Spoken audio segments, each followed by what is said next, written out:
Մի օր ճեղքելով կուրծքը մայր հողի, եղեգան փողի նման դուրս կգամ,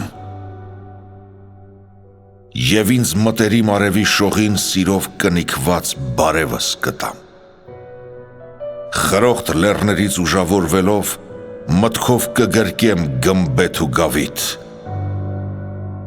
և ցավս խոնավ ներսից բուժելով,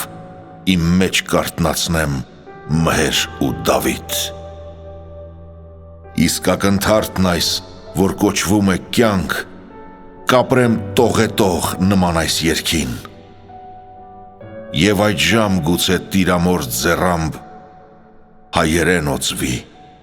շունչն իմ վերելքի։